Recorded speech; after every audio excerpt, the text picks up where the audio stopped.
And we are live. Welcome back to everybody to Behind the ToolBelt, episode 267. We've just celebrated our 5-year mark, January 23rd. 5 years, and we get to actually kind of celebrate it here because it didn't fall on a Wednesday. I think it kind of fell. It was last week sometime, I think, 10 days ago, something like that. But we didn't really promote it too much. But here we are at SRC Irving, Texas, April Hall. I think it's 13th annual 13th annual SRC Summit here in Texas, and she's done a magnificent job once again this year. So we're super pumped, super stoked. There's a lot of great speakers. The quality of attendees at this event has been great. I think better this year than always. But for whatever reason, this year there's a lot of not just speakers. I'm talking about the quality of attendees that are coming through and the vendors, quality of vendors. Speaking of which, we have Zach here from Equipter, Chris Hofstra from Lead Scout app, and many, many more. Matt Farug. Just the list goes on. I've seen a lot of great people here, a lot of great vendors. So we're super pumped. And then Miss Aaron's over there manning, Woo manning the booth over there while Chris is over here doing a podcast. Will's over there too, I think. Yeah, Will. Yeah. Well, he's kind of like a woman, so yeah, it's kind of like a metro. He's got a feminine side, like a metrosexual side to him. He works out. Yeah, he does. He does take care of his body. So anyhow. Thank you guys for coming on to the podcast today. Obviously, we're trying to promote Lead Scout and formulate a partnership with Equipter, who is actually local to our area in the northeast corridor of Pennsylvania, South Central. Yeah, Lancaster. Yeah, South Central PA, about 30 miles east from where we are in York, Pennsylvania. So thought it'd be pretty cool. We've seen this guy at many shows over the years, really, you and Aaron. Yep. And so thought, why not? We were talking already off mic and thought, why not just extend the conversation over here while we're going to film. So it's the beauty of Behind the ToolBelt. Yeah. You just never know. No, you don't. So we're hoping this time next year we're doing a podcast inside of an Equipter that they gave us. Yep. We didn't purchase, right? So we can promote their product. Because you're already using it. Yeah, we're already using it. Yeah, we use about 4 to 5 a week. 4 to 5 a week. That's good. Yeah. Mostly your residential projects, or are you doing commercial stuff? Or? Mostly residential and our charitable events. Yeah. They're very convenient. They're light. They're easy to manipulate. You can drive them around the house. They're just they are. It's a good piece of equipment, and it catches people's eye. That is, the marketing aspect of it is something that you initially off the cuff, you won't be like, oh, that's a great marketing piece. But like we tell guys all the time, wrap it in your company information, get your fancy banners on there. Like when people are driving by, it's going to catch their eye because they've never seen anything like it. Most of your roofers traditionally don't have this. So the marketing aspect of it is a huge thing for it. Yes, it makes you look much more professional. Not that you're still not using tarps and things like that, but it definitely keeps the yard and the job site cleaner. It helps you, obviously if you have to transport materials to the job site too, it helps you get up to the roof. But I think most importantly, the safety of using it and the debris removal off of the roof. I think, I know when I've used it and I was on, a rancher or a single family dwelling where I felt actually safer because it was at the bottom. Yeah. I don't know if anybody's ever looked at it from that point of view, but being an older roofer myself, I tend to think of, my exit strategy. Like if I go to fall off the roof, like where am I going to land? Right. And it's like when I know that that's below me, it's kind of like, oh, okay, well, I only have one story to fall until I fall into, a stack of shingles or something like that. But for safety purposes, for my mind, knowing that, hey, I'm good to go. But anyhow, that's just how I think the older I get. Not that I roof every day, but we do Roofers in Recovery, National Roofers in Recovery Day every year.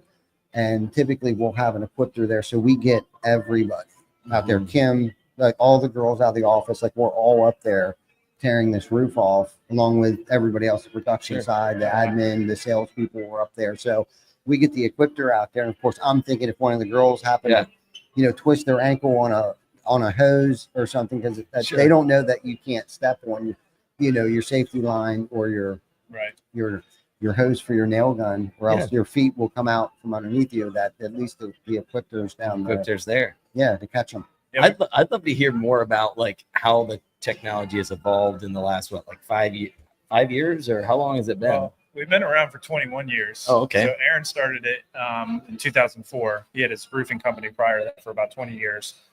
Came up with the Equipter 4000 idea from roofing, and then kind of saw the need in the roofing industry. And so from there, him and his son started just building unit after unit after unit, and then eventually went full time into making Equipters. So from there, we've added multiple models. I think we're up to 7 or 8 right now, different models, and we're starting to get into some new models that are getting into different industries outside of just roofing. But we have about 3 or 4 that are kind of our main units for roofing. So, Sure. And we last year at the IRE launched the Equipter 7000, which is our new towable boom lift. It's going to be kind of a mixture between a telehandler and the Equipter 4000. And technology in that one has really kind of grown into fully remote controlled. There's a lot of new like safety computer features that our previous models didn't have. So we're super excited about that, and we've already had a ton of pre-orders on that one. So I'm sure guys that have been looking at them are like, can't believe we have a 2-year lead time for Wow. what we're waiting on for that Sure. unit. So we're excited about it. It should be fully coming out this year. So yeah, that's kind of where. So when you we say evolved remote into. control, are we talking like I'm up on the roof, on the ridge, and I can move it over? Yeah, essentially. Yeah. So pretty much from what I understand on the remote control capabilities, it's like 200 feet away, not blocked. Like your view's not blocked from that unit, but yeah, Wow. that's pretty much the idea that you could do is stand up on the roof and move it if you want. Not that I necessarily might recommend that, but Sure. I'm sure there's going to be guys that are going to do that. Probably. Yeah, I was thinking that too for safety purposes. You might not want to do that, but you may Depends need on what's below, the right? How situation. much clearance you have. Right. Everything's kind of circumstantial. Yeah. And it Yeah. might be more efficient to just kind of keep sliding it down the soffit. Yeah. And it's cool. It's got 3 different steering features. So you can do like your crab walk, like your traditional new telehandlers have. There's, I think, all-wheel drive, and then there's rear-wheel drive or 2-wheel drive. So a lot of new things that have gone into that unit. So that we're really excited about. What do you think inspired that? I mean, the biggest thing with the 4000 was always like guys wanted to go higher. Mhm. And so designing a unit that goes higher, obviously, is kind of the main thing. So that one's going to be able to go up to 26 foot, which is twice the height of what your 4000 is able to do. But then we also came up with the idea of being able to take your box off and put forks on it, like a telehandler. So there's just kind of the idea, especially more so geared towards like commercial industry, since a lot of guys are already using telehandlers with like boxes on them. How can we create something that you don't necessarily need to have a CDL driver, a trailer, but that you can have a unit that you can just hook right up to your truck, take it to your job site, use it for both the dumping, but then also moving material and lifting material. It's the box. It's very similar to the 4000 size. So Okay. I think that one it's a 4.1 cubic yard. Okay. So it's a little bit, the dimensions are slightly different, but the cubic yardage is about the same. Okay. So the overall size of the trailer is the same, or is it bigger? It's a bigger unit, yeah. I don't know offhand what exactly it is, but it's going to be a little bit wider. It's going to be a little bit longer, heavier unit as well. But it's actually the weight distribution is going to be better than the 4000. So a lot of guys are concerned about taking something like that into your yard, but really it's actually going to do better than the 4000 because it's got 4 big tires rather than 2 big tires. Mm. Okay. Makes sense. No, I'm excited to see that. I was wondering if Glenn and Mike were listening to that because it definitely, I like the feature that it goes up 26 feet. I'm imagining that has outriggers. Yes.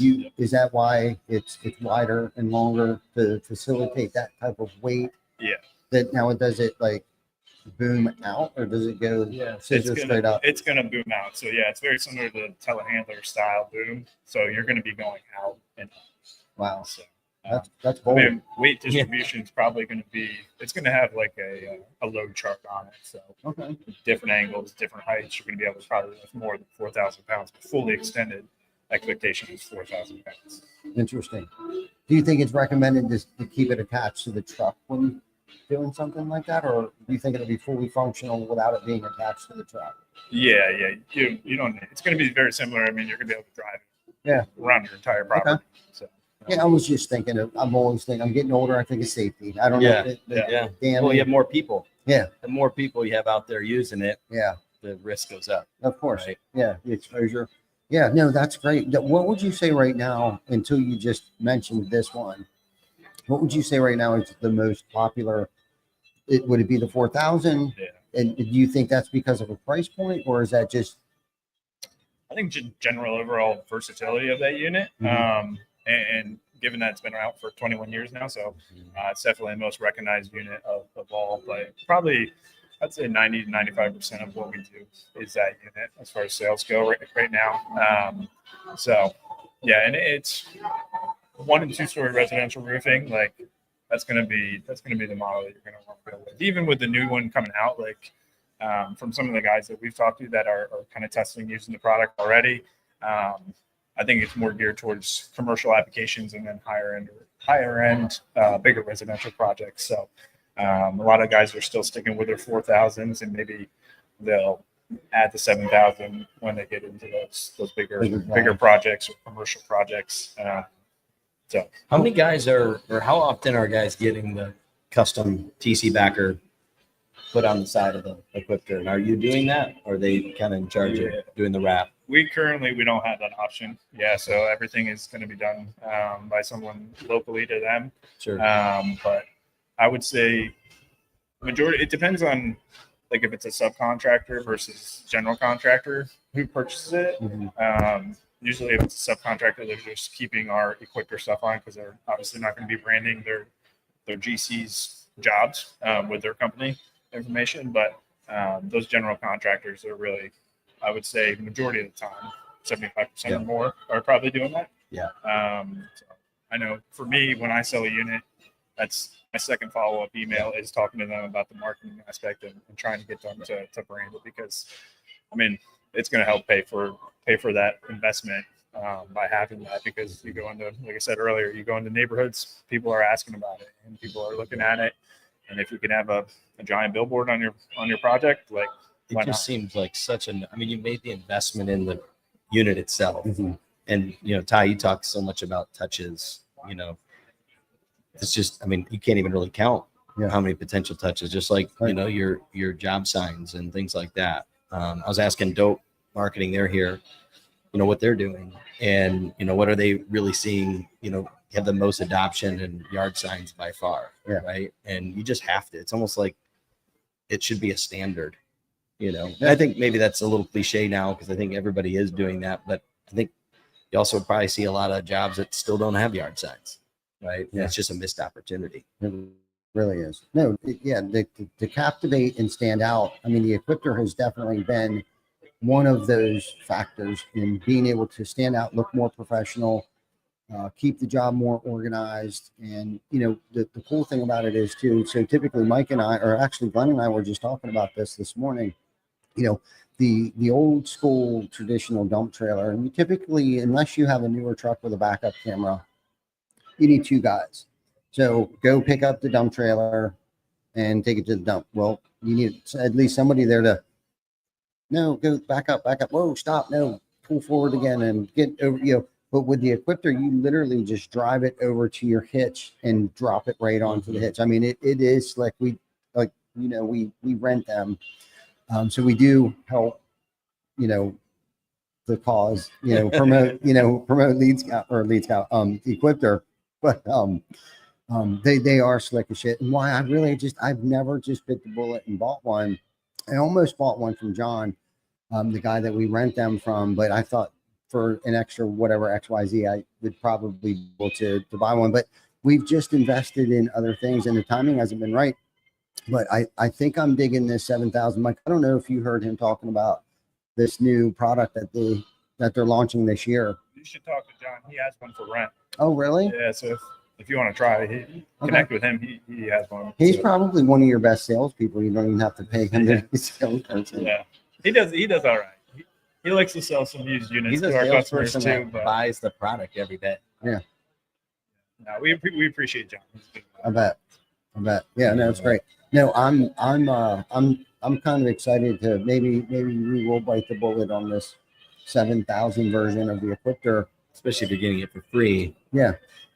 7,000. That's a bigger ride. Okay. Yeah. That one's a little bit more pricier than I 4,000. can- But I think it would look really cool inside of our booth at IRE. Maybe not this year, but next year.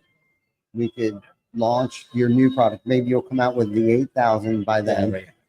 And we can. We got a new product coming to IRE this year too. Oh, So we're excited about that one too. can you talk about that?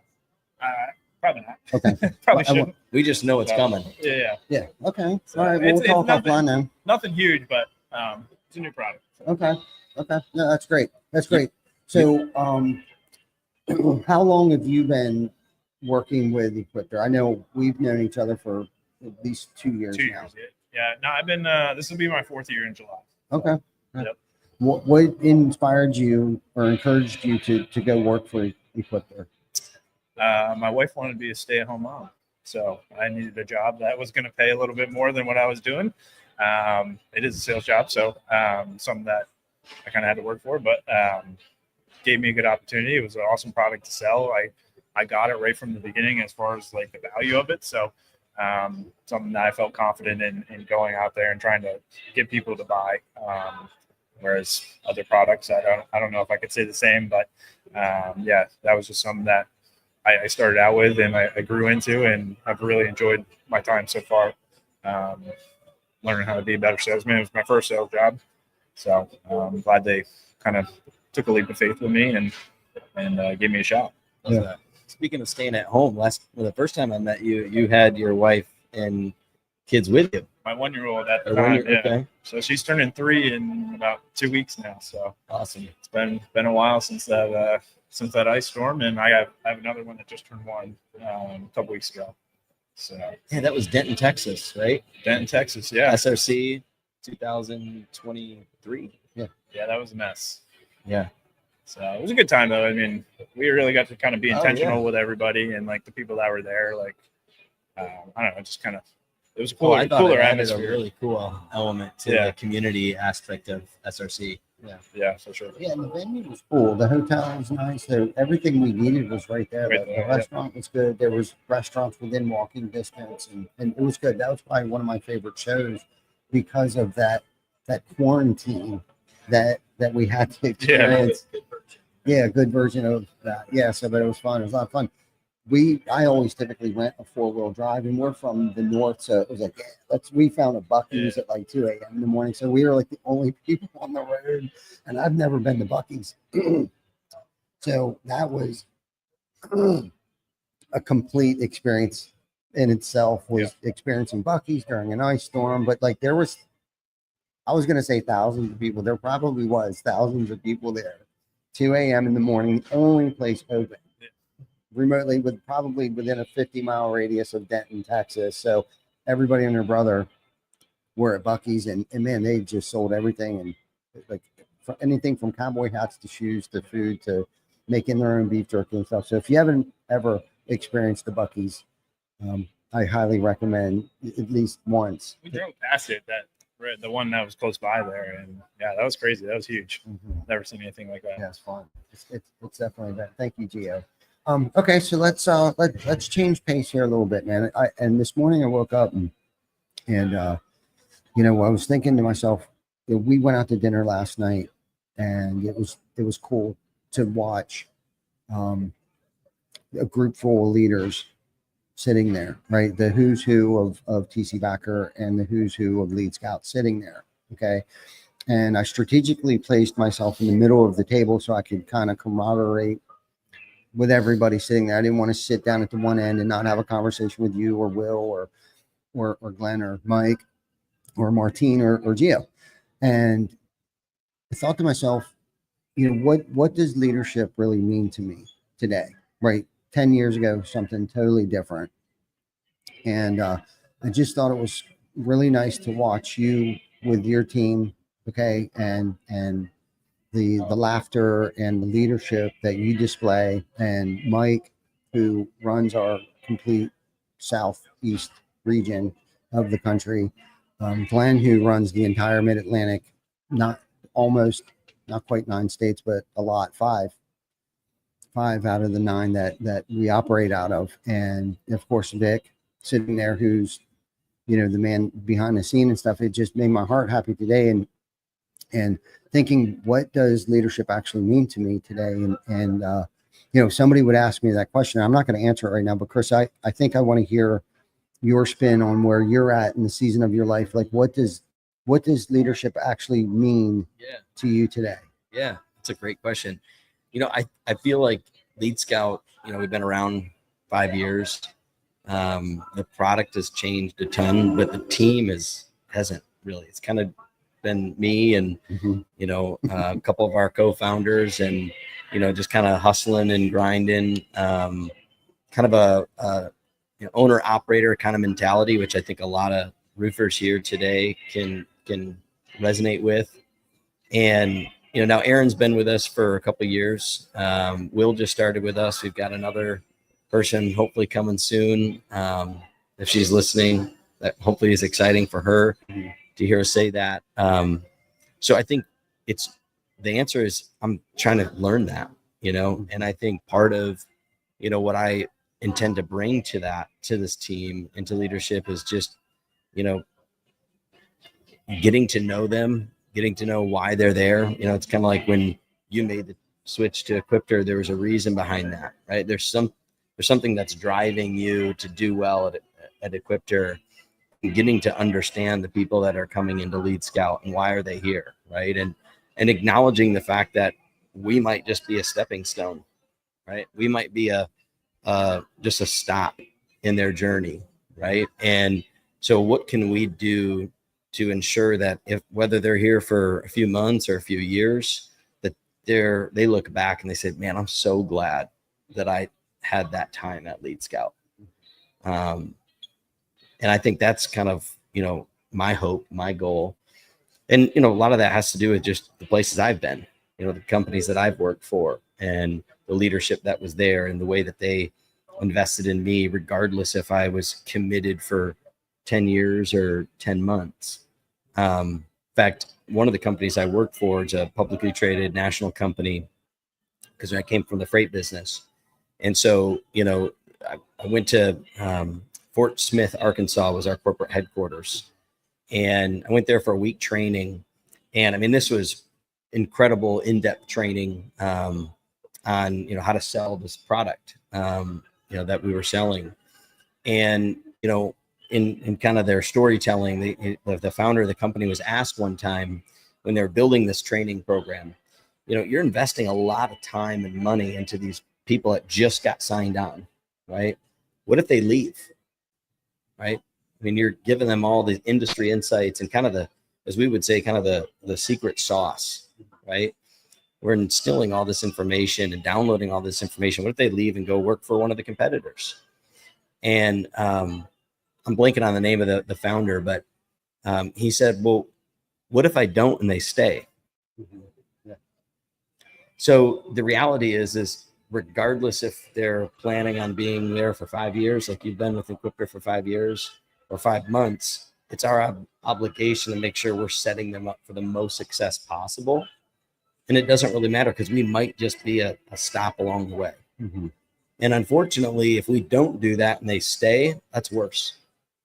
Yeah. Right. And that really impacted me, and I think has carried into my role now. To answer your question, is like, how can I make sure that Erin and Will and anybody that comes to Lead Scout is better off than they were before? And as a golfer, that's an easy concept, right? I'm going to leave that golf course better than I found it, right?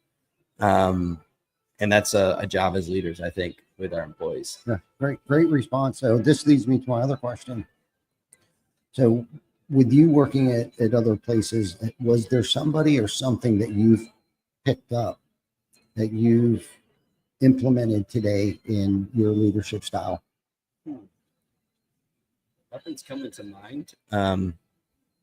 Sorry, I didn't really hear my voice there. Nothing's really coming to mind. Well, the reason why I'm saying that is because you're talking about leaving an impression, Mhm. right, on these individuals that may stay, it might just be a stepping stone. And this is such a great topic because I talk about this sometimes on our podcast. It is our responsibility. And what if they stayed, right? If we didn't pour into them And they stayed. right? But this is the thing. They're going to be different. If they do leave, they're going to be different when they leave here. So there has to be something along the way. Was there an impression that somebody left with you, whether it was good or bad? It doesn't have to always be a positive. Sure. I think maybe if I'm understanding the question right, is just kind of that concept of finding the right people and you figure out the seat later. So I think part of ensuring that this stop, if it's a short-term or long-term stop, is the most beneficial is making sure they're in the right seat. And so, but that you actually do typically try to fill a seat. But if you're hiring people the right way, you're looking for the right people, and that seat that you're hiring for might change, right? So I think part of it is understanding, okay, what makes this person filled? How do we fill this person, right? And there's all kinds of personality tests and things that you can do. And I'm curious to know if you've done that, or if Equipter does that. We're actually not doing it at Lead Scout today. I want to, but just understand, like, what's your MO? What's your modus operatus that fills you? So at the end of the day, you're not feeling drained, you're feeling full. And we might have, brought you in for a certain seat, but maybe we need to move you. So I think maybe my answer would be what I've seen from other companies is, hey, we brought you in for this role, but I think this role you'd thrive more. And it would be better for you, it'd be better for the company. So I think just being willing to listen and understand, and the more time you're spending, I think as a leader, you often start to shift your focus away from the customer and more to the people that are taking care of those customers. And how can I ensure that Aaron or Will or whoever it is in the right seat and thriving? And I have to be in tune with that, probably more than I was before, when I would know every roofer that signed up for Lead Scout, and I would know more about them, right? Because I didn't have anybody else to care. I mean, myself and the customer. Yeah. So great response. That was a great response. Even though, I was looking more for there was this guy I worked for, but I think the nugget that you just dropped is the lesson that you've learned, that when you went to work at other places, that they've found other positions for people, even though they may have hired them as a salesperson, but they were better at marketing or something like that. And I think that's definitely something that a lot of companies need to be more open to as well, because there's also talents that people don't even know they have either, right? Or there's talents that, us as managers or entrepreneurs might be blind to them having. And I'm saying that speaking for myself, because, I've hired somebody, and Chris Baker is a great example of this. Like, we hired him for something totally different than what he does today. And literally, he's moved probably 5 positions since he's worked for us in the past 6-7 years he's been with us. I would say at least 4 of those positions he's created for himself, right? And being open-minded enough to allow that to happen, and not say, no, I need you over here. You can't go over there. You can't grow. You can't expand. Right. You need to stay dumb right here. Literally, that's what you're saying to yourself. And I've been in that position.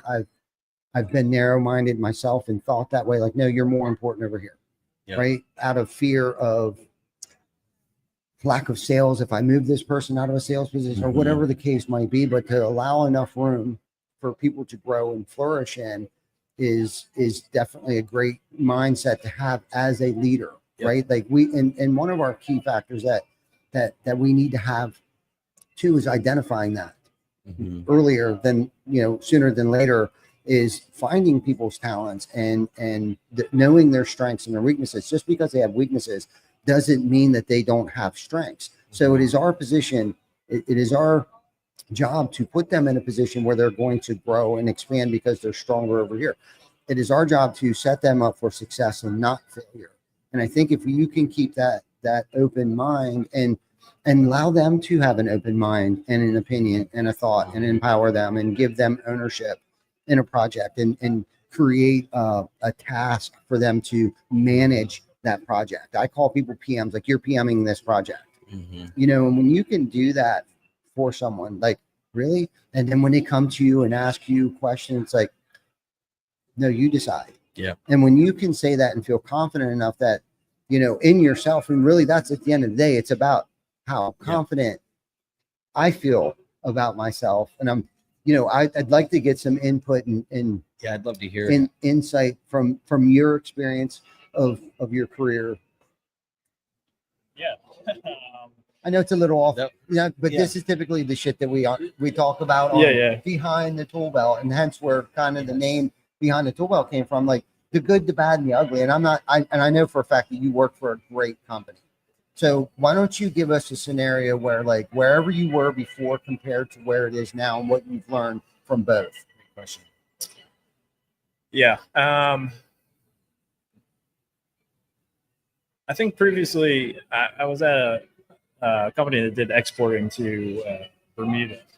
We had customers in Bermuda that we would export stuff to. And I think where Equipter differs is in like their intentionality with being a family and investing in their employees, as far as just, for instance, we have a fully stocked kitchen that breakfast, lunch, snacks, like pretty much everything, like they give us to it for free. And that's always something that they've done since Aaron had a roofing company. And something small like that, for me, just shows that, like, hey, like, we care about you. We're going to take care of you. And it costs them a heck of a lot of money that they don't have to spend on us, but they choose to spend on us because they treat us like family and they want us to feel like family. So that whole culture that they've created at Equipter, and then just even like spiritually and just caring about the person in general, they've gone out and they've brought in legal migrants from other countries that Aaron has met through his missionary organization that he kind of runs with, and he's given them jobs here in our company, and they're great employees, and he cares about them. He cares about their family, and he's very intentional in that aspect of it. So as far as like leadership, that's something unique that they've shown me in the company, and I come to really appreciate. Yeah, that's a great response. Now, let me ask you this: has there been something that you've been taught by their type of leadership that you've been able to implement into your own household?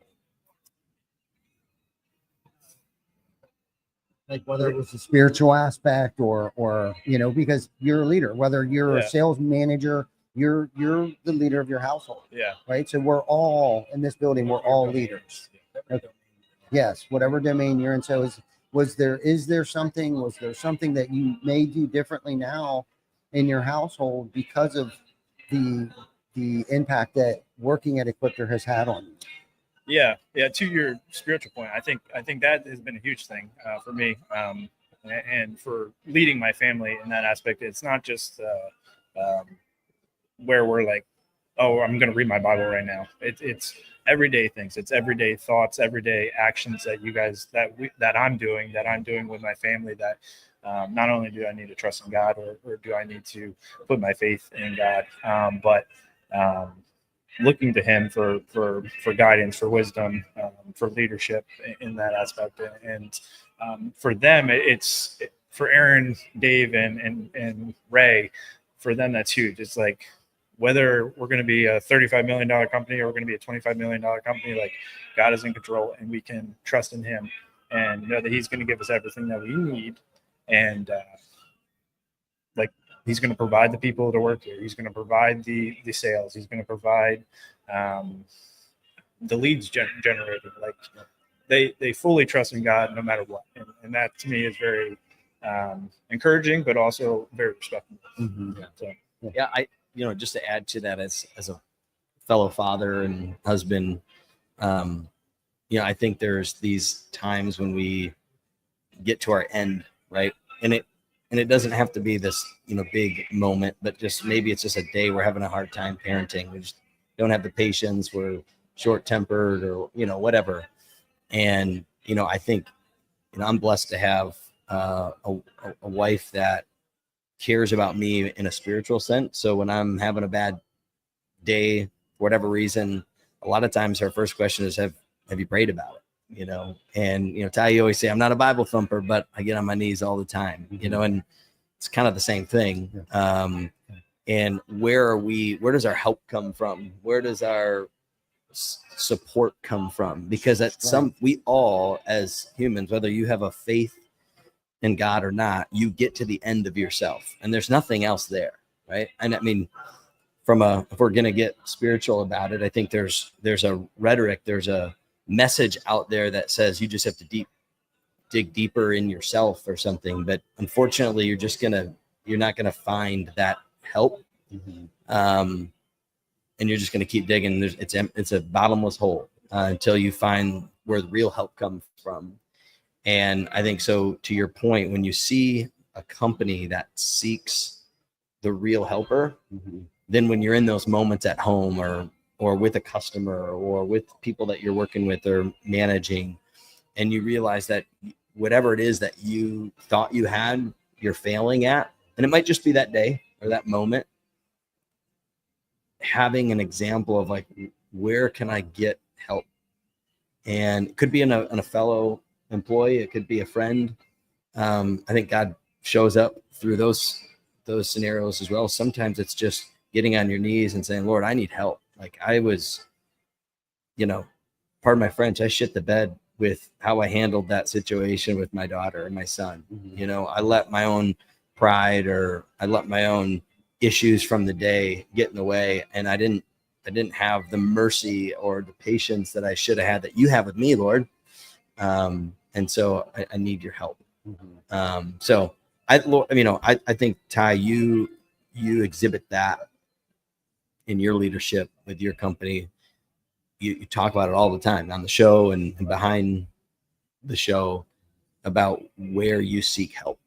So you can be that help to those that are at TC Backer. And so I think that's it's a great topic. And I don't think a lot of people want to come out of the closet and talk about it, especially live on YouTube and Facebook right now. But, it's a great, and it's where I seek my wisdom and it's where I seek my strength to carry out whatever mission that I put us in sometimes, or, but that's, I like how you touched on, he puts people in your life, and most likely that's where I get the message that I'm seeking is through, another individual.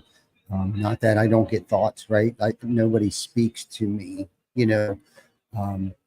but I'll get thoughts when I seek for the answer, for clarity and vision for the company, the direction, dealing with situations and stuff like that. Yes, I have people that counsel, but they're my trusted advisors, and they have the same beliefs and faith and systems put in place as I do. And I'm not perfect by no means. And just to circle back on a thought that you were talking about your daughter, and it's like that seems to be where I fail the most, is with my own immediate family. Like I have more patience and tolerance for coworkers, people outside of my household. I tend to practice these principles better, with a homeowner, or different situations and stuff like that. And at home is where that's where for me it needs to start, where I really need to shine like a diamond. And, when I started this conversation with you guys with my morning thoughts, you know what I mean? I have my morning thoughts, right? I do. I got a couple books that I read in the morning, and, I was thinking what leadership means to me. And this, I'm going to touch on some entrepreneurial stuff. And,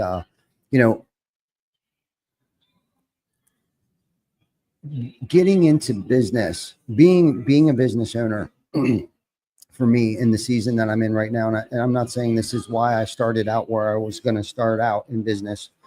It was obviously to provide for myself and for my family and stuff, but being an entrepreneur, you should be in the business of serving others. Okay. And if it's for profit, If that's your driving force, you're not going to live a very prosperous life. And what I mean by prosperous and wealthy and those words that we tend to use for monetary sentiments, for money, right? I don't mean it that way. I mean it for fulfillment and impact and the warmth that I feel by doing the right thing for somebody else is more important to me today than the bottom line. When we had a conversation yesterday about when COVID hit, and most businesses in Pennsylvania had to just close down and go out of business, and we elected not to, and we kept anybody and everybody on. I sacrificed profit. I went more into our people, and that was a true testament to where I really don't talk shit on the mic in front of the camera, because I think there was a question that came up. Somebody actually interviewed me on our podcast yesterday offline. They're like, I want to interview you. I was like, where? Right here. I said, okay.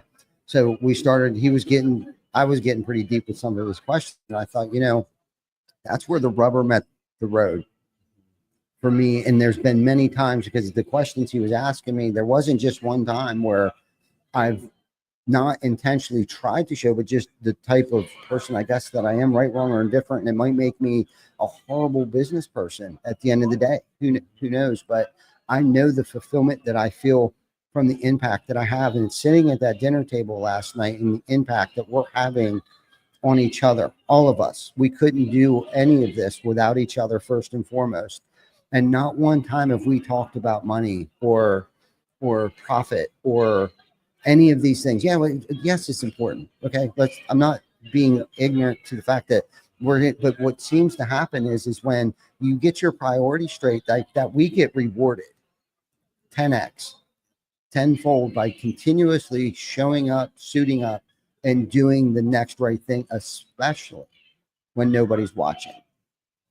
And you almost got to feel like he's watching you all the time, right? Like you're always being watched. Somebody, it could be your kids that are watching you. It could be metaphorically the man in the sky, that's watching you, the eye in the sky, or whatever, So for me, leadership is about impact today in the season that I'm in right now. And I'm not expecting everybody to be kind of where I'm at. I've been very blessed over the years, have made a lot of business, entrepreneurial decisions, didn't ask enough questions. I mean, all the things if I had to sum it up of like how we're still in business today, it is nothing that I've done for us to be where we're at today. It's because something has been watching over me and has placed the right people at the right times in my life to work these things out where I may have made bad decisions or the wrong choice financially or verbally. You know what I mean? So anyhow, I really wanted to talk about that today, because this is our Wednesday edition at our 12 o'clock Eastern Standard Time behind the ToolBelt. And I really wanted to kind of get a little deep. And I knew, Chris, I know you're down for that. And I was kind of hoping, you were and are. So I don't know where we're at as far as time here. Yeah, I don't know if Zach even knew what he was signing up for. Yeah. As far as time. I didn't. Do you have anybody else at the booth? No. we might need to have him get back to the booth. Yeah. So, but thank you guys for coming on and being, vulnerable and willing to come on the mic with us. And thank you for, because 5 minutes before 12 o'clock, you're like, oh, that's 3 minutes from now. I was like, yeah. But that's kind of how we roll. Yeah. It's kind of what I love about it. Yes. Right. So true authenticity and being a genuine person and, doing right always. I read something the other day, and I know I'm not going to remember how to say it, but doing something right can't be wrong. Or I'll have to find who said it. Actually, it was Ted Lasso. That said it, and I posted it the other day. There's like 13 lessons right there. So go onto my Facebook. The other day I posted 13 lessons that I've learned from Ted Lasso. I actually posted those 13 lessons, so it's in there. And I actually got that from somebody else. So I'm not that wise to sit there. I did write it all out and kind of broke it out a little bit. But obviously, whoever wrote the story of Ted Lasso, he's a modern day Jesus. yeah. So I love leadership stuff. So if you haven't checked out Ted Lasso, I'm going to plug past Ted Lasso. Love it. But anyhow, we're going to wrap it up. No, I'm good. Thank you, though. This has been great. Thanks, Zach. Yeah. It's good I to appreciate you guys having me on. reconnect with you. Always a pleasure, Zach. Yeah. I wasn't sure if did you have a beard last time? I had a bigger beard. Yeah. Okay. Now it's just a little scruff. Yeah. So, cool. Awesome. All right, man. Well, thank you guys for joining us for our weekly edition of Behind the Tool Belt. We will see you next week for episode 268. And I believe our guest will be Matt Farug. So until then, you guys be safe and take care of each other. See you next Adios. week. Thanks.